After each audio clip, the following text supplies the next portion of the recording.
Alhamdulillahilladzi bi ni'matihi tatimmus shalihat wa bi fadlihi tanzilul barakat wa bi karamihi takthurul hasanat wassalatu wassalamu afdalus salawati wa atammu taslimat ala asyrafil bashari fil kainat nabiyyina Muhammadin sallallahu alaihi wasallam wa alihi wa sahbihi wa sallama tasliman katsira. Faqala ta'ala ya ayyuhalladzina amanu taqullaha haqqa tuqatih wa la tamutunna illa wa antum muslimun. Allahumma inna nas'aluka ilman nafi'a wa rizqan thayyiba wa amalan mutaqabbala. Allahumma inna nas'aluka khaira ma fi hadzal yaumi wa khaira ma ba'dah wa na'udzu bika min syarri ma fi hadzal yaumi wa syarri ma ba'dah.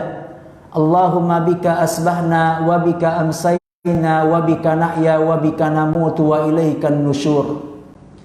Ikhwah sekalian yang dimuliakan Allah tabaraka wa taala, yang pertama sudah barang tentu kita patut untuk selalu dan senantiasa memanjatkan pujian kita dan rasa syukur kita kepada Allah tabaraka wa taala atas berbagai macam nikmat dan karunia yang Allah karuniakan kepada kita. Satu kenikmatan yang saat ini kita rasakan di saat Allah mudahkan langkah kaki kita dan ayunan tangan kita.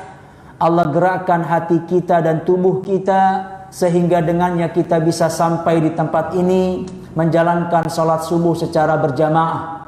Kita memohon kepadanya semoga Allah tabaraka wa taala menerima salat kita dan menjadikannya sebagai pemberat timbangan amal kebaikan buat kita di hari akhir kelak. Amin ya rabbal alamin.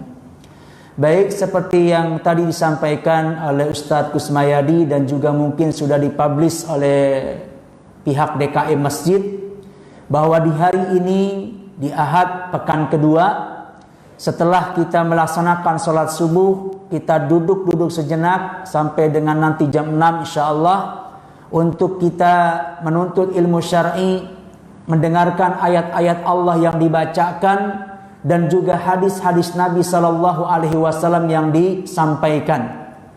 Dan memang dalam hidup kita harus punya kesiapan untuk itu. Kita harus siap mendengar ayat-ayat Allah.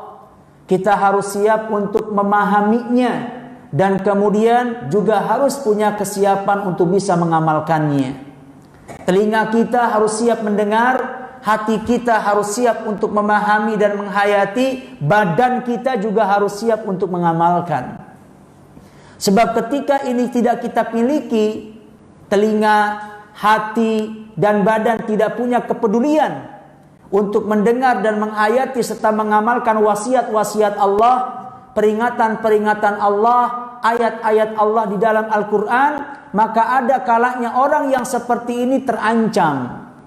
Terancam apa? Terancam untuk nanti dimasukkan oleh Allah ke dalam neraka sa'ir. Perhatikan firman Allah dalam surat Al-Mulk ayat 8, 9, 10 dan 11.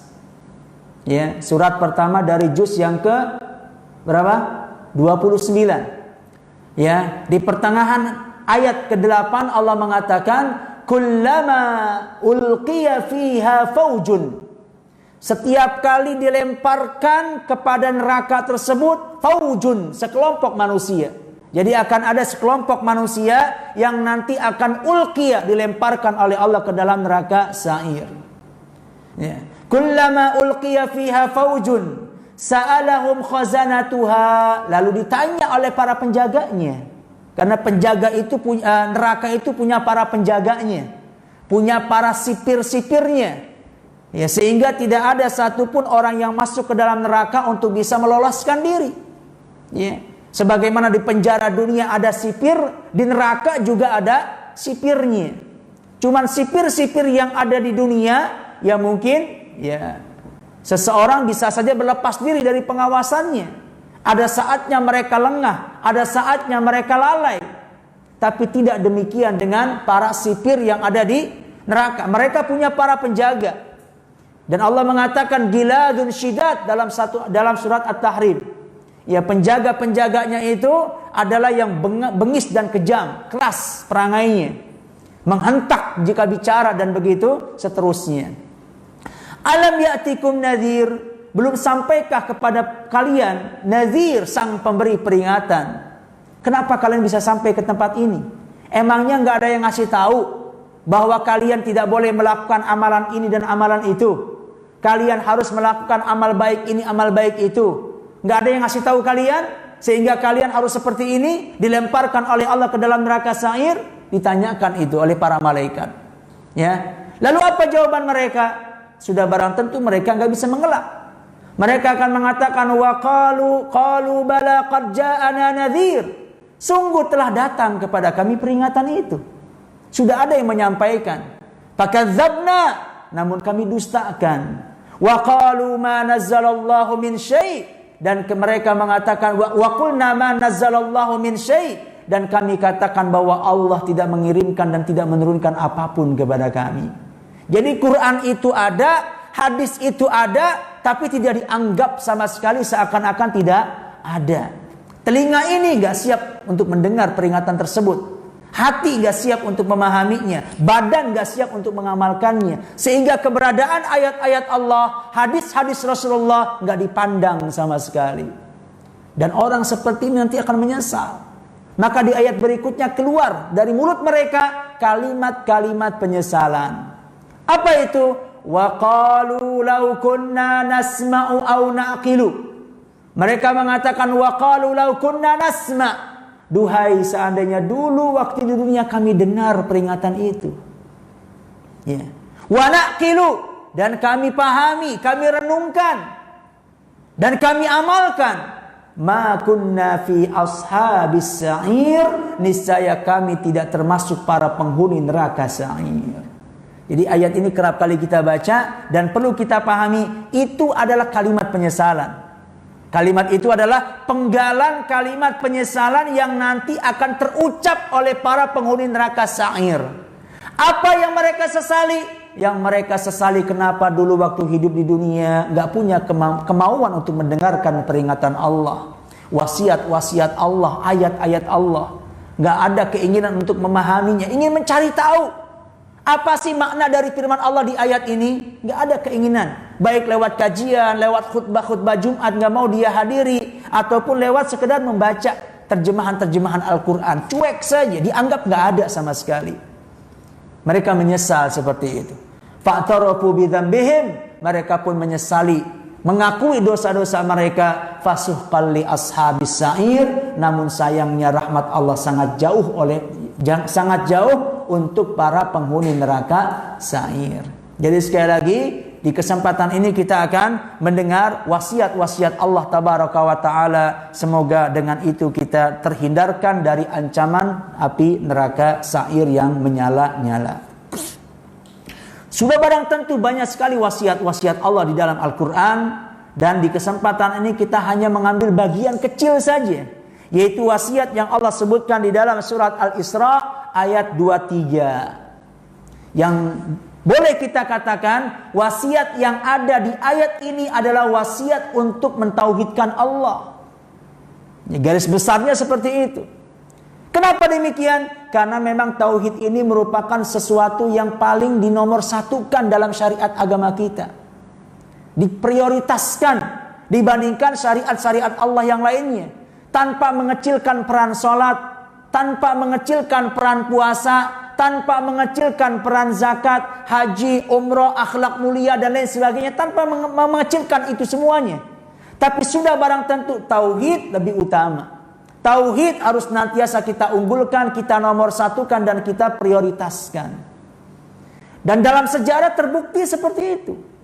Ketika Nabi SAW diangkat menjadi Rasul, maka apa yang pertama kali beliau dakwakan kepada umatnya? Apakah beliau menyuruh mereka untuk sholat, puasa, infak, sedekah, haji, umroh, ya, jihad, misalkan, berbakti, berbuat baik kepada manusia, berakhlak mulia? Tidak. Yang digembleng pertama kali oleh Nabi untuk para sahabatnya dan umatnya ketika itu, bagaimana membangun akidah yang baik dan benar. Bahkan 13 tahun Nabi SAW dakwah di Mekah, ya, konten dakwahnya adalah masalah tauhid semuanya. Sementara syariat-syariat yang lain itu baru diwajibkan ketika Nabi hijrah. Puasa misalkan, itu baru diwajibkan pada tahun kedua setelah Nabi hijrah. Kewajiban itu saat mereka berada di Madinah, bukan di Mekah. Zakat juga demikian. Bahkan ibadah fisik terbaik, yaitu sholat, itu diwajibkan pada tahun ke-10 dari kenabian. Tidak di awal-awal dakwahnya Nabi. Tidak di awal-awal diangkatnya Nabi menjadi Rasul, tidak. Sholat itu baru diwajibkan pada tahun ke-10 setelah Nabi diangkat menjadi Rasul. Lalu terus dari 10 tahun ke bawah itu ngapain? Dibina itu adalah apa? Tauhidnya. Ya. Dan dalam banyak wasiat Allah Tabaraka wa Ta'ala senantiasa mengingatkan kepada kita tentang pentingnya kita untuk senantiasa mentauhidkan Allah Tabaraka wa Ta'ala. Termasuk wasiat yang Allah sampaikan di dalam surat Al-Isra ayat 23. Mari kita baca, kita pahami, dan kemudian kita amalkan. Allah Tabaraka wa Ta'ala berfirman, wa qadha. Qadha itu dalam bahasa Arab memiliki dua makna. Yang pertama amara, yang kedua wassa, memerintahkan dan mewasiatkan. Wa qadha, telah mewasiatkan dan telah memerintahkan. Siapa? Rabbuka, Rabbmu. Ketika disebut kalimat Rabb, maka sudah barang tentu maksudnya adalah siapa? Allah. Karena Rabb itu adalah al-ismul a'zam lillah, nama Allah yang paling agung. Termasuk nama Allah yang agung itu adalah kalimat Rabb. Ya. Kenapa? Karena Rabb itu adalah satu nama yang memiliki banyak makna dalam bahasa Arab. Rabb dalam bahasa Arab bisa memiliki makna Al-Khaliq yang artinya sang pencipta. Rabb dalam bahasa Arab memiliki makna Al-Malik yang maha merajai segala sesuatu. Rabb dalam bahasa Arab bisa memiliki makna al-mutasarrif wal mudabbir li jami'il umur, yang mengatur seluruh alam semesta. Satu nama namun memiliki banyak makna. Sehingga Allah itu sangat suka ketika seorang hamba memanggilnya dengan kalimat ini atau dengan nama ini. Makanya dalam kumpulan lafaz-lafaz doa di dalam Al-Quran banyak sekali yang diawali dengan pemanggilan nama ini. Rabbana atina fid dunya hasanah, Rabbana hablana min azwajina, Rabbana innana amanna, Rabbana yang lainnya banyak. Kenapa? Allah senang dipanggil oleh hambanya dengan nama ini. Kenapa? Karena ketika kita panggil Allah dengan nama ini, Rabbana atau Rabbi, maka seakan-akan kita mengatakan, wahai zat yang menciptakanku, wahai zat yang merajai segala sesuatu, wahai zat yang mengatur segala alam semesta. Itu semua terangkum dalam satu nama, yaitu kalimat Rabb. Ya. Jadi ketika disebut kalimat Rabb, sudah barang tentu maksudnya adalah Allah. Karena Rabb merupakan salah satu nama Allah yang agung. Sehingga makna dari ayat ini, wa qadha rabbuka, Rabbmu telah memerintahkan kepadamu, Rabbmu telah mewasiatkan kepadamu. Apa yang Allah perintahkan dan apa yang Allah wasiatkan kepada kita dalam ayat ini. Ada dua di ayat ini yang ingin kita bahas. Allah ta'budu. Perhatikan ini wasiat Allah. Allah ta'budu. Janganlah kalian beribadah. Janganlah kalian menyembah. Kita lihat tuh jangan. Kalau jangan itu berarti apa? Larangan kan? Jangan beribadah, jangan menyembah. Oh, berarti nggak boleh beribadah, nggak boleh menyembah. Kita katakan iya, di situ ada larangan kita untuk beribadah. Sehingga dari ayat ini para ulama mengambil dalil tentang apa? Tentang satu kaidah yang sudah sangat masyhur di telinga kita. Apa itu? Al-aslu fil ibadati at-tahrim. Apa itu artinya? Asal hukum ibadah itu adalah apa? Haram. Ibadah itu hukum asalnya haram. Berbeda dengan selain ibadah. Selain ibadah itu hukum asalnya halal, boleh. Tapi ketika kita bicara masalah ibadah, asalnya ibadah itu nggak boleh. Kita ini asalnya nggak boleh beribadah kepada siapapun dan tidak boleh beribadah kepada apapun. Kenapa? Ibadah itu pada asalnya nggak boleh, hukumnya haram. Maka dikatakan di sini, la ta'budu, Allah ta'budu. Hendaknya kalian tidak beribadah, tidak menyembah. Ibadah itu hukum asalnya haram, nggak boleh dilakukan oleh setiap kita.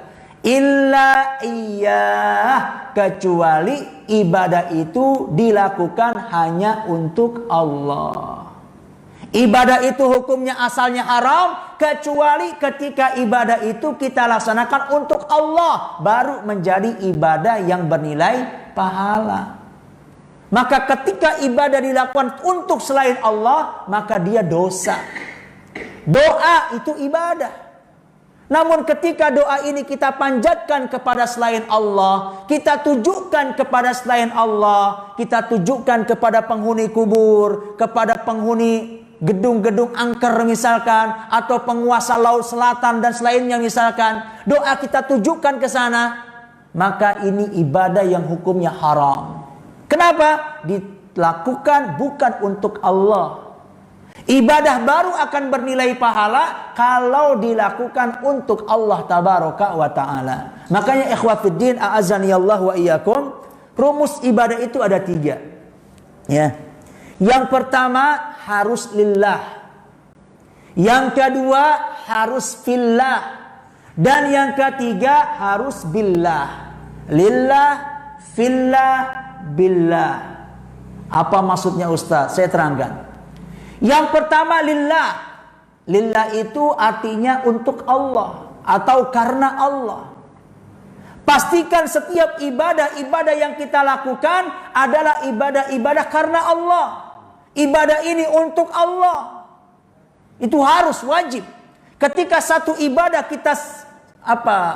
kita palingkan kepada selain Allah, dia melaksanakan ibadah tujuannya baik, dia melakukan ini untuk Allah, karena Allah. Tapi ketika cara-cara yang dia lakukan tidak sesuai dengan apa yang disyariatkan oleh Allah, apakah amalan ibadah itu akan bernilai pahala untuk dia? Tidak.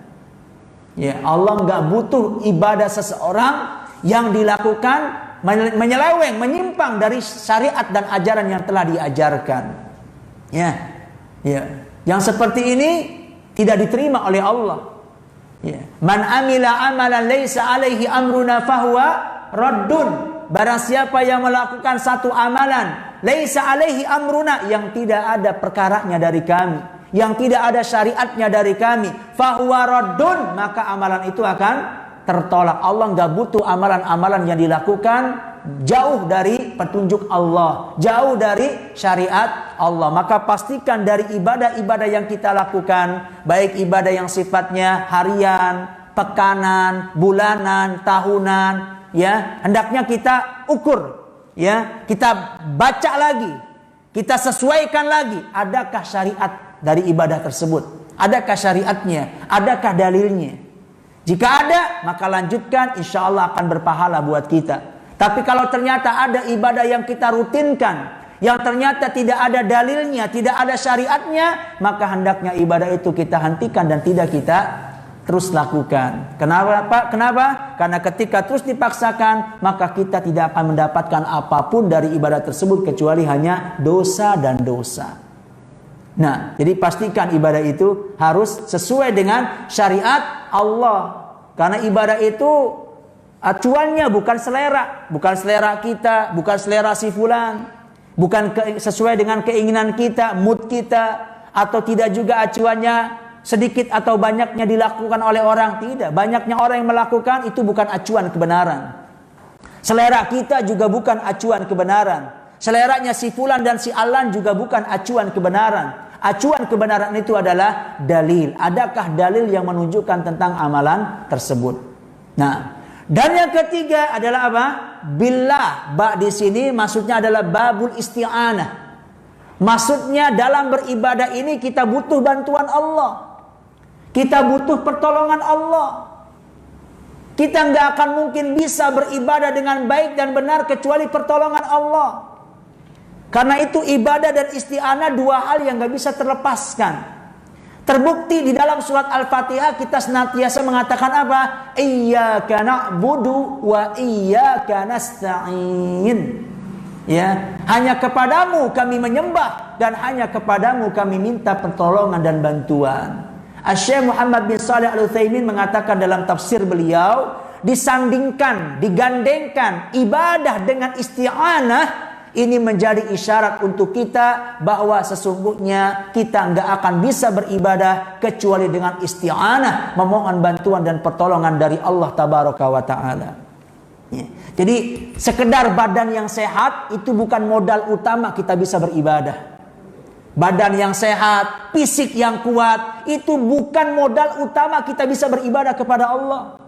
Buktinya banyak orang yang keadaan sehat walafiat tapi mereka nggak mampu melaksanakan ibadah. Ya. Banyak di antara mereka yang masya Allah sehat walafiat, kakinya kuat, tapi diajak ke masjid terasa berat. Nggak mampu mereka lakukan itu.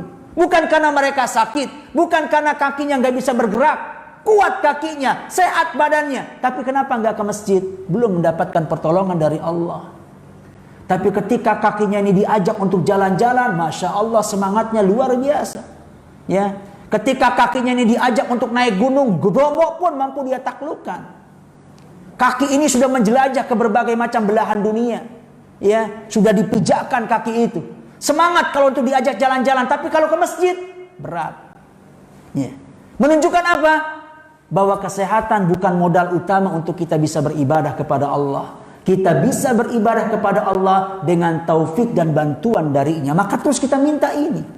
Ya. Karena itu terus kita minta ini.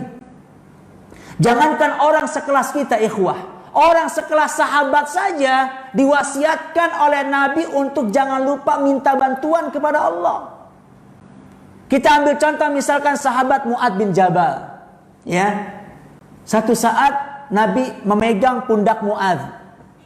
Kemudian Nabi katakan, "Ya Mu'adz, inni la uhibbuk." Wahai Mu'adz, aku ini amat mencintaimu. Lalu kemudian Nabi wasiatkan 3 wasiat yang sangat luar biasa. Nabi katakan, la tada'anna dubura kulli salatin antaqul. Jangan pernah engkau tinggalkan di akhir salatmu untuk mengatakan, untuk mengucapkan doa ini. Apa itu? Allahumma a'inni ala dzikrika wa syukrika wa husni ibadatika. Kita sering bacakan doa ini. Apa inti dari doa itu? Inti dari doa itu adalah kita minta bantuan kepada Allah. Minta pertolongan. Allahumma a'inni ala dzikrik. Ya Allah, bantu aku. Tolong aku. Ala dzikrika. Untuk senantiasa berzikir kepadamu. Jadi ingat, lihat. Zikir itu kan bukan ibadah yang berat itu. Ya. Bukan ibadah yang berat itu. Ini ibadah yang mudah, yang ringan. Nggak perlu cucuran keringat kita untuk bisa melakukannya. Tapi tetap saja, sekalipun dia ringan, akan terasa berat bagi orang-orang yang belum mendapatkan taufik dan bantuan dari Allah. Lisan terasa keluh, lisan terasa berat. Sekedar mengucapkan kalimat subhanallah walhamdulillah la ilaha illallah. Sekedar mengucapkan kalimat subhanallah wa bihamdi 100 kali. Sekedar mengucapkan subhanallah wa bihamdi subhanallahil azim. Ringan, berat, ringan, mudah. Ya, tapi buat mereka-mereka yang belum mendapatkan taufik dan pertolongan dari Allah, itu tetap sekalipun ringan akan terasa berat. Maka untuk zikir saja yang ringan kita butuh pertolongan Allah. Ya.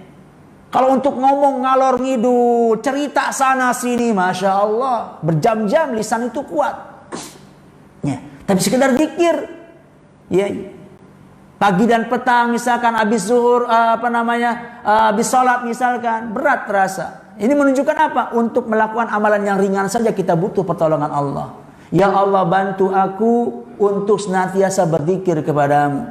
Ala syukrik. Wa ala syukrika. Bantu aku untuk bersyukur kepadamu.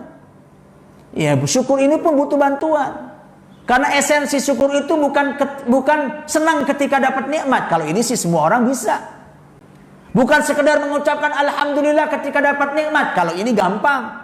Betul, ya. mengucapkan alhamdulillah ketika dapat nikmat, senang, kemudian menisbatkan nikmat itu kepada Allah, bagian daripada syukur. Tapi esensinya bukan di sana. Apa esensi syukur?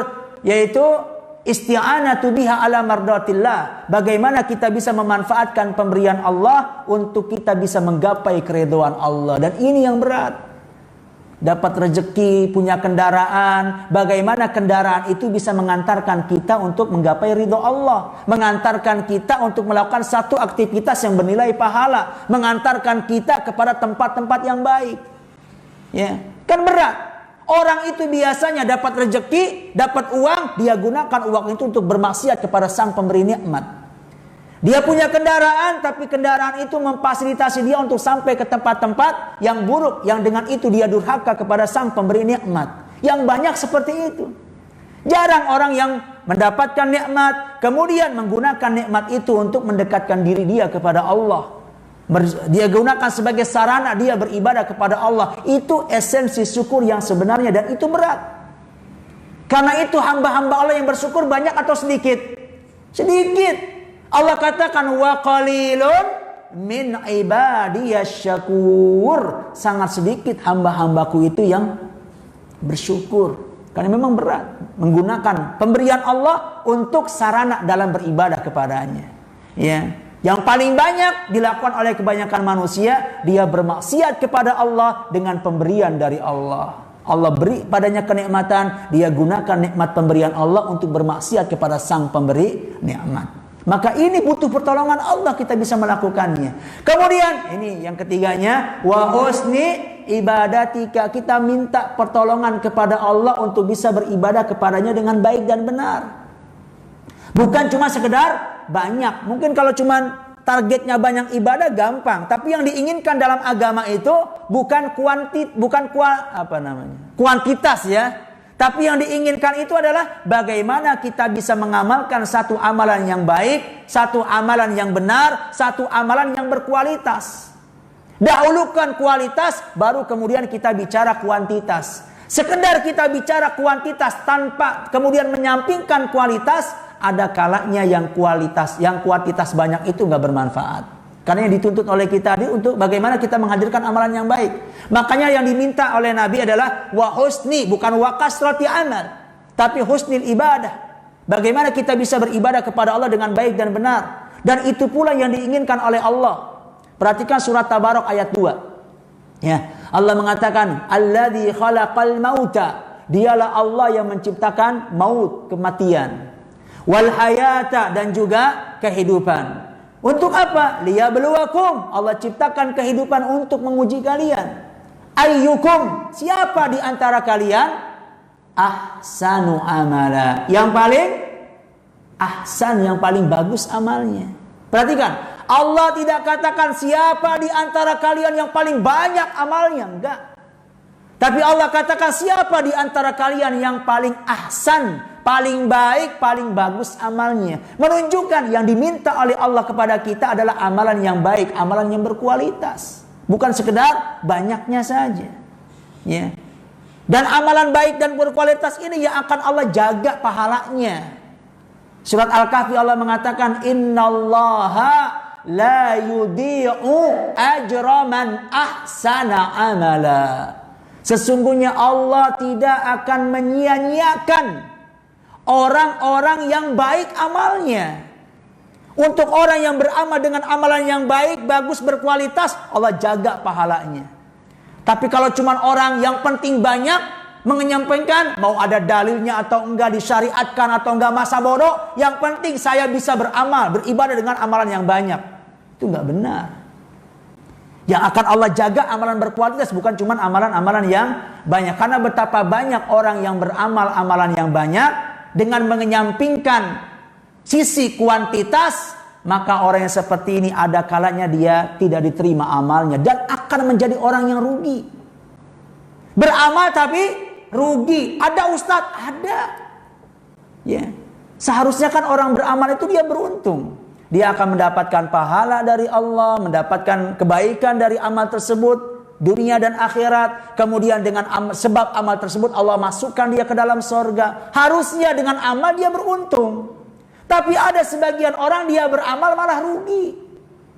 Rugi waktu, rugi biaya, rugi tenaga, rugi segalanya. Sementara pahala yang dia inginkan, pahala yang dia idamkan, nggak dia dapatkan. Kenapa? Amalan yang dia lakukan menyimpang dari syariat Allah. Allah nggak butuh amalan seperti ini. Ya. Mana dalilnya? Bisa dilihat dalam surat Al-Kahfi ayat 3. Ayat 103. Al-Kahfi di akhir-akhirnya itu, di lembaran terakhir, Allah katakan apa? Qul, katakan wahai Muhammad, hal nunabbi'ukum bil akhsarina a'mala. Maukah kalian aku beritakan tentang orang-orang yang rugi dengan amalnya? Menunjukkan ada orang beramal tapi rugi. Maukah aku kasih tahu enggak? Kata Nabi, ya, kata Allah perintahkan kepada nabinya. Katakan kepada mereka, maukah diberitakan tentang orang-orang yang rugi amalnya? Siapa dia? Alladzina dhalla sa'yuhum fil hayati dunya, yaitu orang-orang yang tersesat amalnya di dunia. Apa maksud tersesat? Dia salah kaprah dalam memahami agamanya. Ya. Menganggap ini baik padahal bukan sebuah kebaikan dalam agama. Cuman menganggap kebaikan itu berdasarkan logika, berdasarkan keinginan, berdasarkan selera, tapi tidak dilihat amal itu dari kacamata agama. Makanya di ayat berikutnya, dalla sa'yuhum fil hayatid dunya, dia tersesat amalnya dalam kehidupan dunia, wa hum yahsabuna annahum yuhsinuna sun'a, sementara mereka merasa bahwa mereka telah melakukan kebaikan. Ngerasanya sih berbuat baik, tapi karena kebaikan yang dia lakukan menyimpang dari ajaran agama, dalam Islam itu bukan sebagai sebuah kebaikan. Sehingga dengan itu dia rugi, cuma dapat capeknya saja. Rugi waktu, rugi keringat, rugi tenaga, rugi uang. Sebagian ibadah itu dengan uang, pahala yang dia inginkan gak dia dapatkan. Wal'iyadzubillah. Jadi inilah pentingnya kita beribadah kepada Allah dengan baik dan benar, mengedepankan sisi kualitas sebelum kita berbicara masalah kuantitas. Dan untuk bisa beribadah dengan cara seperti ini, lagi-lagi kita butuh bantuan dan pertolongan dari Allah Tabaraka wa Ta'ala. Yaitu wasiat pertama, ya. Allah inginkan, Allah serukan kepada umat manusia, wahai manusia, jangan pernah kalian beribadah kepada siapapun, kepada apapun, kecuali ibadah itu harus kalian persembahkan hanya untuk Allah. Baik. Kemudian wabil walidaini ihsana, dan hendaknya kalian senantiasa berbuat baik kepada orang tua kalian. Dan bakti kepada orang tua ini merupakan bagian daripada mahasinuddin, kebaikan yang ada pada syariat agama kita. Jadi kalau kita ditanya kenapa sih kita harus berbuat baik sama orang tua, kenapa kita harus berbakti sama orang tua, cukuplah alasannya, saya berbuat baik kepada orang tua karena Allah yang telah memerintahkan saya melakukan demikian. Allah yang mewasiatkan saya melakukan demikian. Surat Al-Isra ayat 23, itu sudah cukup. Yang mendorong dia untuk berbakti karena ini perintah Allah, ini wasiat Allah, ini syariat, keunggulan syariat yang ada dalam agama kita. Sebab lainnya ya mungkin karena kita ingin membalas kebaikan orang tua kita kepada kita. Tapi alasan pertamanya perintah Allah, sehingga dengan itu kita akan berpahala. Alasan berikutnya ya mungkin sekali lagi karena kita ingin membalas kebaikan orang tua. Karena kita menyadari tidak ada satupun manusia di muka bumi ini yang memiliki jasa besar terhadap diri kita sehingga kita bisa menjadi manusia seperti sekarang ini, ya, kecuali jasa orang tua. Ya, tidak ada yang memberikan kebaikan kepada kita dengan kebaikan yang begitu besar kecuali orang tua. Ya. Tidak ada orang yang menyayangi kita dengan ikhlas, dengan tulus kecuali orang tua kita. Dan tidak ada yang paling membahagiakan para orang tua kecuali ketika mereka melihat anak-anaknya bahagia. Ya, itu perlu dipahami oleh setiap anak itu. Yang paling membahagiakan orang tua ketika melihat anaknya bahagia. Maka ketika ada seorang anak pernah berkata kepada bapaknya, "Ya abi, mal farqu baina ibtisami wa ibtisamatuk?" Ada seorang anak berkata demikian, "Wahai bapak, wahai ayah, apa sih perbedaan antara senyumku dengan senyummu?" Ya. Apa perbedaan antara senyumku dengan senyummu? Maka sang bapak dengan kalimat yang betul-betul tulus mengatakan, anta tabtasimu indama kunta sa'idan wa ana abtasimu indama ra'aituka sa'idan. Masya Allah. Engkau itu tersenyum ketika engkau bahagia, tapi aku tersenyum ketika melihatmu bahagia. Ya, itulah senyum. Perbedaan senyum antara senyum anak, senyum bapak. Anak itu tersenyum kalau dia senang, tapi orang tua itu senyum kalau melihat anaknya senang. Dia nggak peduli dengan nasib dia, dengan keadaan dia. Apapun keadaan dia, ketika melihat anaknya senang, dia pasti akan senang. Begitu tulus cintanya sama anak-anaknya. Dan ketika kita bicara tentang bakti sama orang tua, jangan disangka, jangan dikira bahwa ini cuma sekedar monopoli. Ya, bicara tentang anak-anak usia sekolah, SD, SMP, tidak. Tapi kewajiban berbakti sama orang tua berlaku untuk setiap kita. Hatta kita yang sudah pada punya anak, kemudian tetap punya kewajiban kepada kita untuk apa? Berbakti sama orang tua tetap. Jangan sampai kehadiran anak-anak kita, kehadiran istri kita, sampai kemudian menahan kita, mencegah kita dari berbuat baik dan berbakti sama orang tua.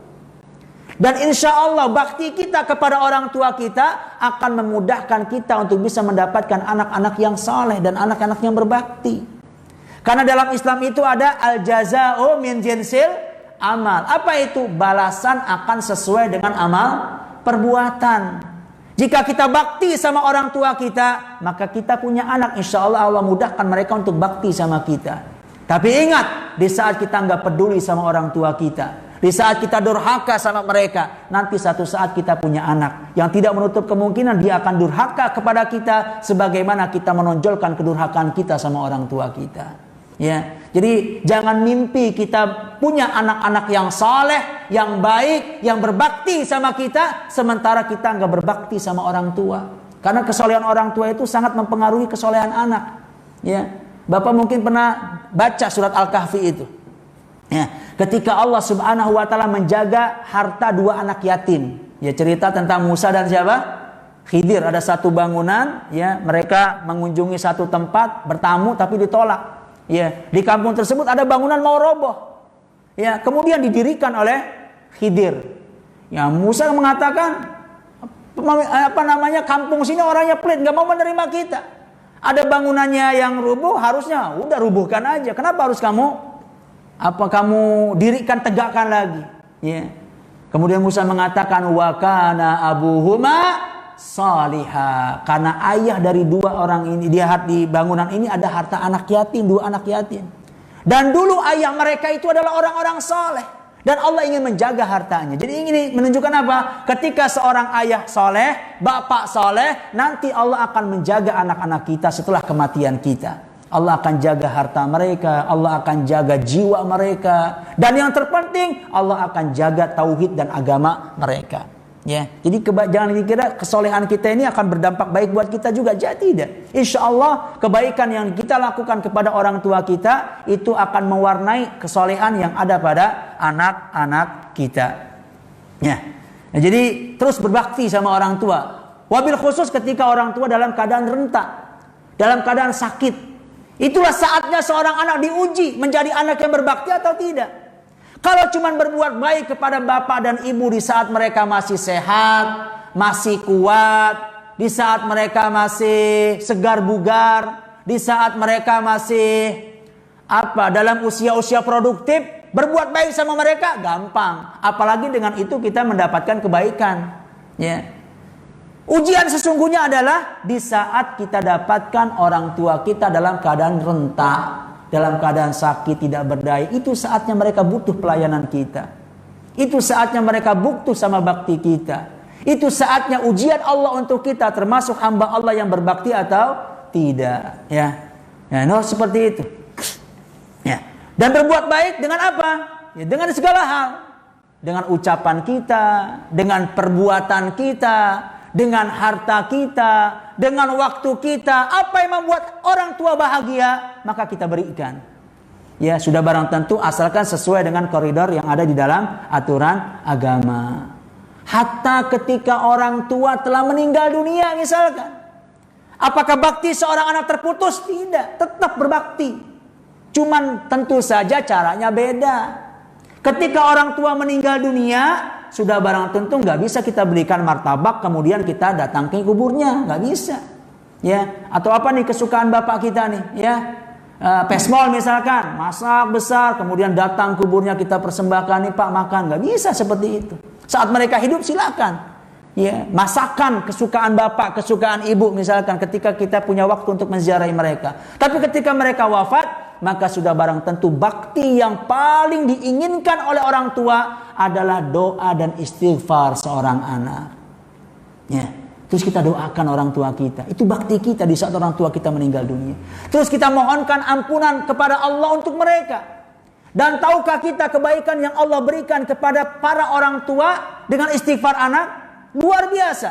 Nabi mengatakan, Inna rajula la turfa'u darajatuhu fil jannah. Sungguh nanti akan ada orang tua yang diangkat derajatnya di sorga. Begitu tinggi, begitu mulia. Sampai dia sendiri terkejut. Nggak percaya dengan posisinya. Dia mengatakan, Anna li hadza. Bagaimana mungkin aku bisa mendapatkan tempat yang begitu mulia seperti ini? Kok tempat saya begitu terhormat?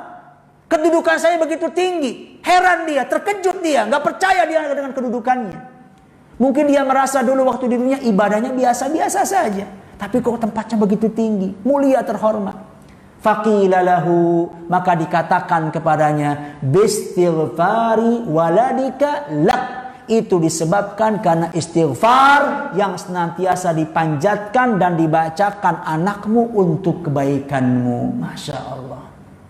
Jadi dengan istighfar yang dibaca oleh seorang anak untuk orang tuanya akan bisa mengangkat derajat orang tua di sorga.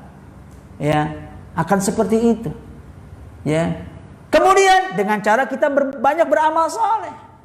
Karena ketika seorang anak kita beramal saleh, seorang anak beramal saleh, kita dapat pahala. Orang tua dapat pahala atau tidak? Dapat pahala. Tanpa mengurangi pahala kita. Kok bisa begitu Ustaz? Iya, kenapa? Karena kita ini adalah anak.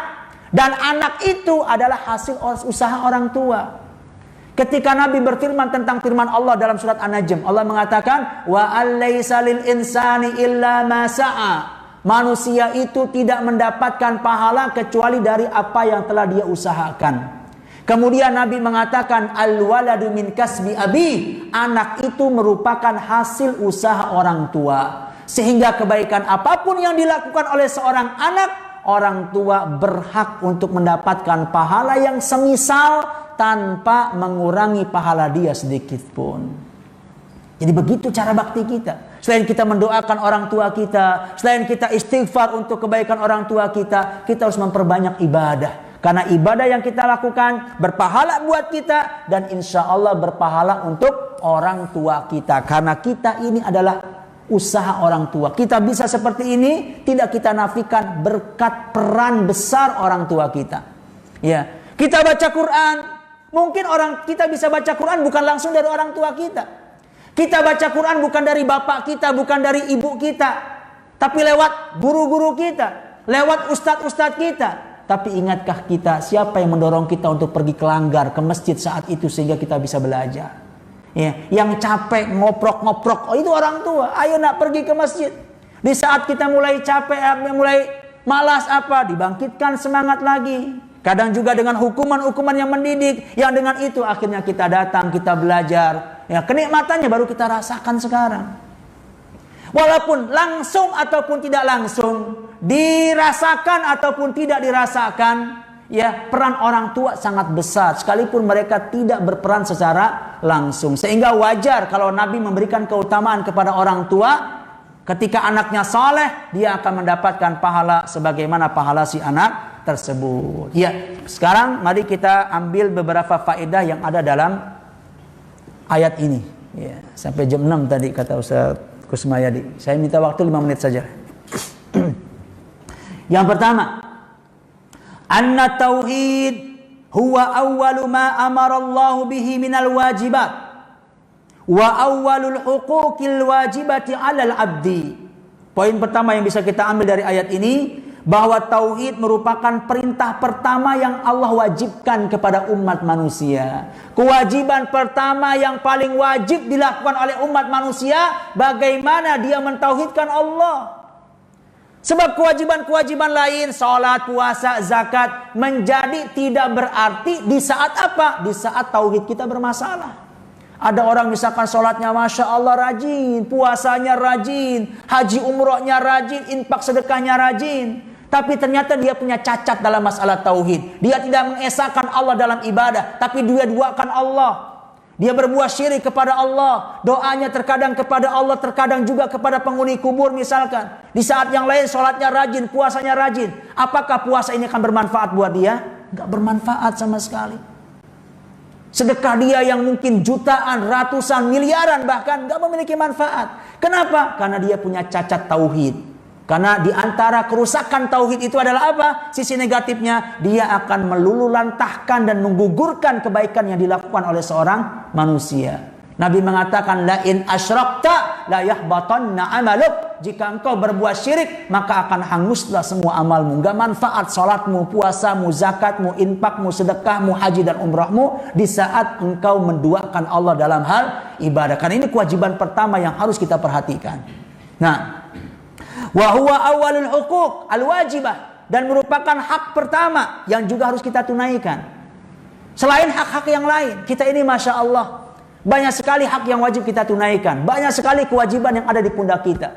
Selain kita wajib menunaikan hak kita, selain kita wajib menunaikan kewajiban kita sebagai seorang hamba Allah, kita juga punya kewajiban sebagai kepala keluarga. Kita punya kewajiban sebagai seorang anak. Kita punya kewajiban sebagai seorang tetangga, sebagai kerabat, sebagai atasan, sebagai bawahan. Masya Allah, ada sabrak kewajiban. Dari segala macam kewajiban, yang paling wajibnya adalah menunaikan hak Allah. Lewat apa? Lewat ibadah dan lewat mentauhidkannya. Dua itu hak Allah itu. An ya'budu, hendaknya para hamba beribadah kepadanya. Yang kedua, wala yusyriku bihi syai'a, hendaknya para hamba tidak bersekutu dalam beribadah kepada selain Allah. Itu hak Allah yang pernah disampaikan oleh Nabi kepada Mu'adz bin Jabal dalam hadis yang sangat masyhur. Yang kedua, fihi kalimatul la ilaha illallah. Sesungguhnya lah pada ayat itu mengandung makna la ilaha illallah. Kita tahu la ilaha illallah itu punya dua rukun. Yang pertama adalah an-nafyu. La ilaha itu artinya nafyu. Apa itu nafyu? Meniadakan segala bentuk sesembahan. Ya, kalau kita ucapkan kalimat ini, maka kita harus punya konsekuensi. Apa itu? Maka kita harus siap untuk meniadakan segala sesembahan. Kemudian pada kalimat illallah itu dikatakan isbat, menetapkan ibadah itu hanya untuk Allah. Ini kalimat mulia. Dan kalimat mulia ini baru akan bermanfaat buat kita di saat kita ucapkan, kita pahami maknanya, dan kita amalkan konsekuensinya. Natiqan biha, aliman bimaknaha, amilan bimuqtadaha. Itu dikatakan oleh para ulama. Kalimat mulia ini baru akan bermanfaat buat kita kalau kita ucapkan lewat lisan kita, kita pahami makna yang terkandung di dalamnya, dan yang lebih penting daripada itu adalah bagaimana kita menjalankan konsekuensinya, tuntutannya. Karena kalimat ini punya tuntutan. Apa tuntutannya? Kalau kita ucapkan kalimat ini, maka konsekuensinya jangan pernah kita duakan Allah dalam hal ibadah. Nyatanya kan banyak orang yang gak melakukan kayak gitu. Lisannya mengucapkan la ilaha illallah, tapi perbuatannya masih suka berdoa kepada selain Allah. Lisannya mengucapkan la ilaha illallah, tapi masih suka berkorban untuk selain Allah. Dia sembelih, kemudian dia persembahkan kepada penguasa laut selatan, laut ini, dan begitu seterusnya. Sementara lisannya mengatakan tidak ada sembahan kecuali Allah. Nyatanya perbuatannya mengatakan dia melakukan sembahan kepada selain Allah. Jadi enggak serasi antara ucapan dengan perbuatan. Enggak matching antara ucapan dengan perbuatan. Yang seperti ini enggak manfaat ucapan la ilaha illallahnya. Ya, maka harus perlu dikaji lagi apa saja yang membatalkan kalimat ini. Itu butuh waktu yang cukup panjang. Yang ketiga, azamatu haqqil walidain. Di ayat ini ada petunjuk, isyarat tentang agungnya hak orang tua. Dari mana kita tahu? Haitsu atafa haqqahuma ala haqqi, di mana Allah menggandengkan hak orang tua setelah hak Allah. Jadi ketika Allah mewasiatkan Allah ta'budu illa iya, jangan kalian beribadah kecuali hanya kepada Allah. Anjuran kita untuk menunaikan hak Allah itu mentauhidkannya. Wabil walidaini ihsana, Allah ingatkan agar kita tidak melupakan hak orang tua kita. Sandingkan hak orang tua setelah Allah menyandingkan haknya, menunjukkan betapa besar agung hak orang tua itu. Enggak boleh kita sepelekan, enggak boleh kita abaikan. Waja'a fil martabatis tsaniyah, bahkan hak orang tua itu ada pada urutan kedua setelah hak Allah. Yang ketiga, yang keempat, mohon maaf. Wujubul ihsan ilal walidaini bi jami'i anwa'il ihsan. Wajibnya berbuat baik kepada kedua orang tua dengan berbagai macam perbuatan baik. Seperti yang tadi saya sampaikan, bisa lewat lisan kita, ucapan kita, perbuatan kita, harta kita, waktu kita, tenaga kita, pikiran kita, waktu luang kita, ya, apa yang bisa kita lakukan untuk bisa berbuat baik sama orang tua. Dan yang kelima, yang terakhir, tahrimu uquqil walidain. Di ayat ini sesungguhnya lah ada petunjuk tentang haramnya berbuat durhaka sama orang tua. Ketika ada anjuran berbuat baik, secara otomatis kebalikannya, ya, haramnya berbuat durhaka sama orang tua. Ketika berbuat baik kepada orang tua masuk pada rentetan kebaikan yang kedua setelah kita mentauhidkan Allah, pun sebaliknya, durhaka sama orang tua juga menjadi dosa terbesar setelah syirik. Nabi pernah mengatakan, ala unabbiukum bi akbaril kabair. Maukah kalian aku beritakan tentang dosa-dosa yang paling besar? Nabi sebutkan yang pertama al-isyraku billah, berbuat syirik kepada Allah, berarti lawan tauhid. Dan yang kedua adalah uququl walidain, berbuat durhaka sama orang tua. Wallahu taala a'la wa a'lam. Ini yang dapat saya sampaikan terkait wasiat Allah tabaraka wa taala yang ada dalam surat Al-Isra ayat 23. Ya, demikian yang dapat saya sampaikan, mudah-mudahan bermanfaat. Apabila ada hal-hal yang perlu didiskusikan, dipertanyakan, silakan. Bismillah. Ya, silakan, Mbak. Assalamualaikum warahmatullahi wabarakatuh.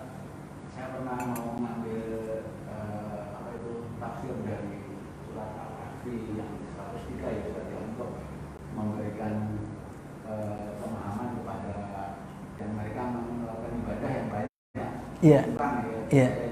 Tapi saya khawatir mereka nanti akan memberikan tanggapan bahwa itu maksudnya bukan itu, tapi maksudnya masih berlanjut ke ayat berikutnya. Iya, ulaika alladzina kafaru. Iya. Iya. Nah, iya betul. Surat Al-Kahfi ayat 103, ya. Qul hal nunabbiukum bil akhsarinal a'mal alladzina dhalla sa'yuhum fil hayatid dunya wa hum yahsabuna annahum yuhsinuna sun'a. Ulaika alladzina kafaru bi ayati rabbihim wa liqa'ih. Mereka itu adalah orang-orang kafir yang mendustakan ayat-ayat, mendustakan perjumpaan dengan Allah tabaraka wa taala. Ya. Ayat yang dimaksud dengan amalan yang sia-sia, yang pertama itu orang kafir. Ya. Betul, yang paling pertama kali ditafsirkan yang paling benar adalah orang kafir. Karena orang kafir itu amalnya sia-sia. Sebaik apapun amalan mereka di dunia, bermanfaat nggak buat mereka? Nggak manfaat. Ya, hatta mereka bakti sama orang tua, hatta mereka berinfak, hatta mereka segala macam kebaikan-kebaikan sosial, mendirikan 1000 masjid misalkan. Dia mati dalam keadaan kafir, manfaat atau tidak? Enggak manfaat. Nanti Allah cuma tunjukkan ini amalmu di dunia. Setelah itu Allah jadikan apa? Debu-debu yang berterbangan. Faja'alnahu haba'an mansura. Kami jadikan kebaikan orang kafir itu seperti debu-debu yang berterbangan, menguap, tidak akan memberikan manfaat. Ini penafsiran yang pertama yang dimaksudkan dengan Al-Kahfi 103 adalah orang-orang kafir. Dan yang kedua, perhatikan, ya, tidak ada mengapa juga yang dimasukkan di sana ya dalam tanda kutip adalah para pelaku bid'ah. Karena kalimat yahsabuna annahum yuhsinuna sun'a, ya itulah karakter daripada pelaku kebid'ahan. Orang bid'ah kan kayak gitu kan? Dia melakukan amal-amal kebajikan, yahsabun, sementara mereka merasa bahwa mereka telah berbuat baik. Ya. Jadi ayat ini pun selain dimaksudkan untuk orang-orang kafir, juga ditujukan kepada para pelaku bid'ah yang mereka melakukan amalan-amalan baik, sesungguhnya tersesat amal mereka. Dan karakter para pelaku bid'ah kan kayak gitu. Ada nggak di saat mereka melakukan satu amalan bid'ah mereka merasa telah bermaksiat kepada Allah? Enggak. Ya, mereka merasa berbuat baik kok. Saya nggak melacur, saya nggak minum khamar, saya nggak judi. Kalau judi jelas buruknya. Ya, yang saya lakukan baik, syiar kan, ya. Yang saya lakukan adalah baik, ya. Tujuannya begini dan begitu. Jadi menganggap kebaikan itu, ya, diselaraskan dengan selera dan lain sebagainya. Persis seperti Allah katakan, yahsabuna annahum yusinuna sun'a, mereka merasa berbuat baik padahal kebaikan mereka tidak dianggap sebagai sebuah kebaikan dalam kacamata Islam. Ya, maka sebagaimana ayat tersebut ditujukan untuk orang-orang kafir, maka pun ditujukan pada para pelaku bid'ah yang mereka melakukan, walaupun nanti hukum berikutnya berbeda, ya. Kalau pelaku bid'ah selama bid'ahnya itu bukan bid'ah syirkiyah, nasibnya tidak sama seperti orang kafir yang Allah sebutkan dalam ayat berikutnya. Kalau surat Al-Kahfi, orang kafir yang Allah sebutkan surat Al-Kahfi 104, wah itu besar itu ancamannya, ya. Mereka sudah dikatakan kafir, kemudian tidak ditegakkan mizan, timbangan amal nggak ditegakkan buat mereka. Kenapa? Ya karena bagi orang kafir itu nggak ada kebaikan. Kebaikan mereka di dunia dia nggak dianggap kebaikan oleh Allah, sehingga amalnya itu nggak perlu ditimbang. Ya. Tapi buat para pelaku bid'ah ya sama seperti kemaksiatan lainnya.